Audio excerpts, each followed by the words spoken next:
How's it going, guys? My name is Zach with the Movie Castle, and today we're going to be taking a look at Amityville In Space. Yes, this is one of the two Amityville movies that shares a subtitle with a Leprechaun movie, as well as following the strange phenomenon of having a franchise's later sequel take place in space. Obviously, though this is unofficial, someone somewhere along the line figured out that Amityville being a real town meant anyone could set their movie there and put the word Amityville in the title, and boy has there been a flood of really cheap unofficial films, and this is another one of those. This movie came out in 2022, it was directed by Mark Polonia, and stars Titus Himmelberger, Cassandra Hayes, Tim Hatch, and of course features Jeff Kirkendall returning in his role of Father Benna. Yeah, this is the fourth film in the Father Benna trilogy, and yeah, I know I did just say fourth film in a trilogy, it'll make sense in a second, but if you haven't seen any of the others, really, don't worry. Mark Polonia films might connect, but there's not really a sense of continuity. But basically, the Father Benna character first appeared in Amityville Exorcist, where a contractor gets wood from the famous Amityville house, and Father Benna has to show up to save the day, because of course the wood is haunted. Then Amityville Exorcism would get a direct sequel, Amityville Island, that did not feature the character Father Benna.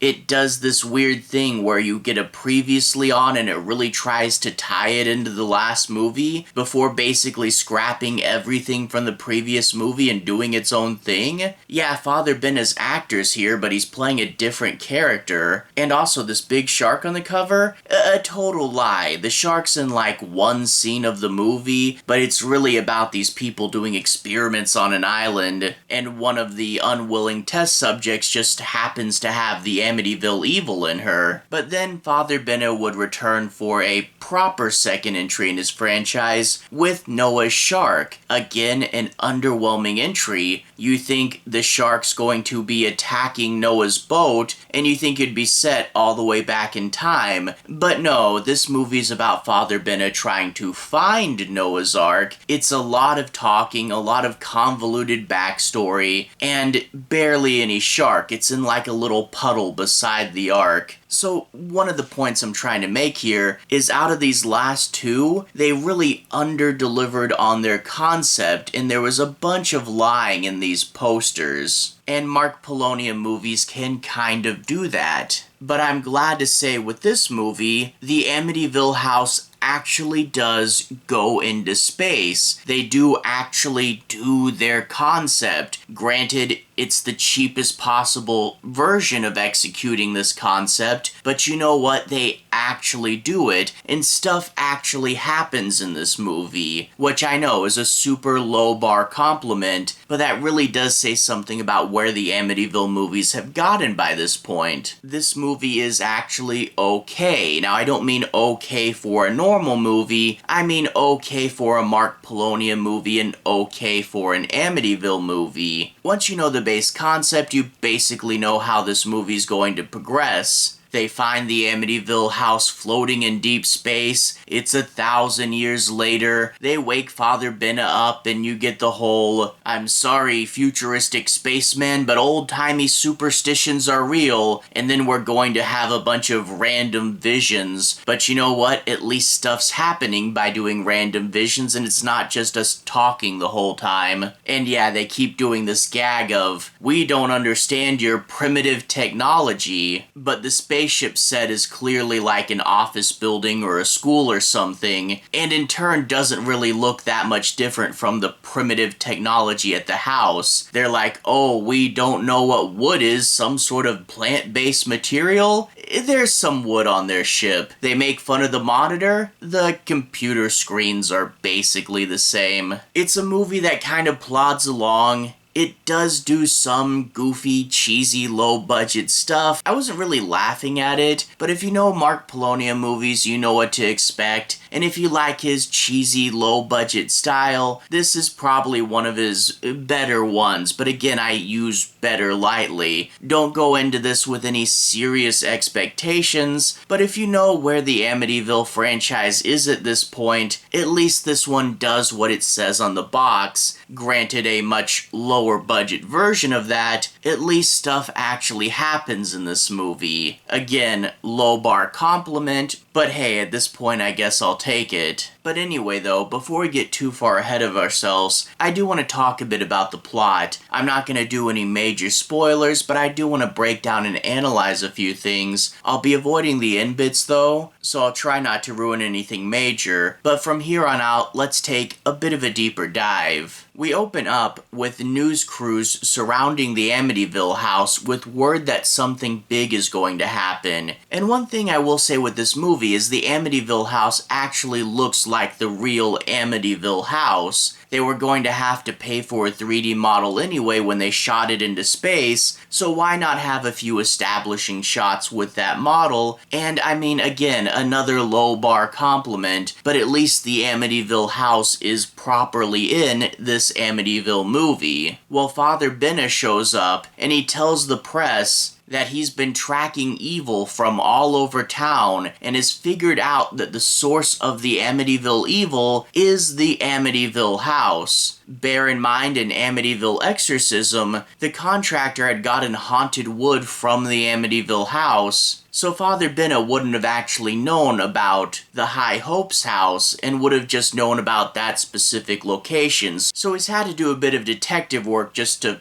basically figure out what everybody already knows, but whatever. He's tracked down the Amityville house and he's ready to do a big battle with the evil. He goes inside and is quickly overwhelmed by the evil presence, and seeing that he cannot win this fight, in a last-ditch effort, he begs God to send the evil far, far away, and we literally open this movie with God causing the Amityville house to lift into the air and then shoot into deep space. And yeah, all the people on the ground watching that happen, I'd be curious what happened next on Earth, just the reaction to all this.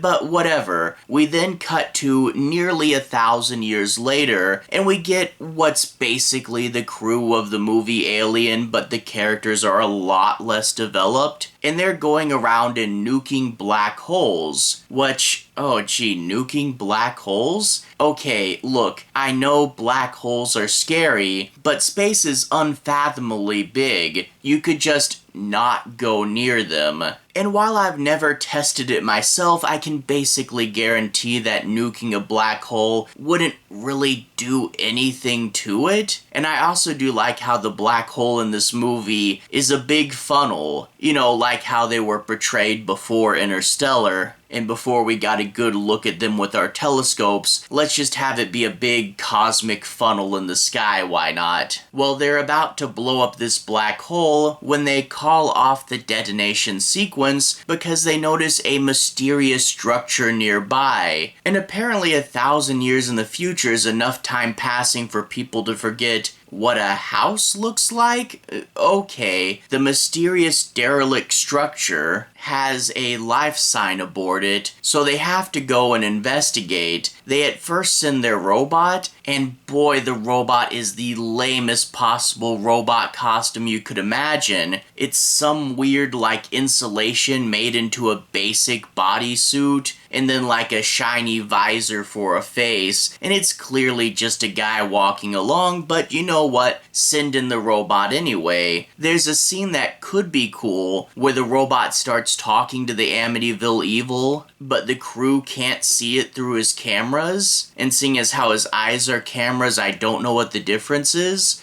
but whatever. This could be cool if the technology just started flipping out and you couldn't see what it was talking to, but the audience can see what it's talking to and kind of ruins the potential suspense of the scene. Whatever, the robot dies and they have to retrieve it because the robot's a person too. Yeah, you sending people out to die just to basically get your laptop out of a death trap? I don't know. But two of the crew goes aboard the ship. They find Father Benna. He's somehow been in a mysterious sleep for 1,000 years, and when he wakes up, he has warnings of the Amityville house. They're all going to get mysterious dreams and visions, which, yeah, is kind of a way to do cheap scares and then take them all back, and it is definitely padding, but I'd rather have this than just random boring talking. And of course, the Amityville Evil somehow possesses the person from the company over the video phone, because I guess it can do that? Gee, if it's so powerful, you think it would just instantly possess all of the crew when the movie's over. But no, it can just somehow get this one person who's not even there for some reason, and now the captain of the ship has to make the choice: listen to Father Benna and his superstitious ways, or follow the company orders and doom all of mankind. Overall, it's nothing really special. You basically know where this movie is going, and the only thing I didn't know is how they would get to space, and that's explained within the first 10 minutes. And a lot of the movie is just running back and forth from the spaceship to the Amityville house. And again, the spaceship is clearly like an office building or a school, whatever weird building lets Mark Polonia shoot like half his movies in it, because I did recognize the cockpit of the ship as the laboratory from Amityville Island. And yeah, it's a lot of just running around, not really doing much, but oh no, the Amityville Evil's in space. Yeah, I am proud of them for actually going to space this time. I'm glad that they actually did what was on the tin, and in general, stuff actually happens in this movie. They are trying to kind of use that shield a little bit of we're a low-budget, goofy movie and we're trying to be cheesy, which can only get you so far, because yeah, it is low budget, they are trying to be cheesy, but it's still not super entertaining or super funny or super over the top the whole time. It does kind of simmer at a low heat for most of the movie, and yeah, I do wish it was better, but for what it is, and I mean, being a Mark Polonia film and being an Amityville film, for what it is, it's okay enough. Don't go in expecting the world, it is what it is, but overall, whatever. Yeah, not a strong recommendation, but if you know what you're getting into, right? Anyway though, to everyone who's watched so far, thank you for watching. To everyone who's liked and subscribed, thank you, you really are helping the channel out. I'll leave a relevant playlist on the bottom. This should be my Amityville playlist. If you guys want to see me talk about other Amityville movies, feel free to click right here and see more. Anyway, have a good day. I'll see you guys again very, very soon. Playlist here. Have a good day now.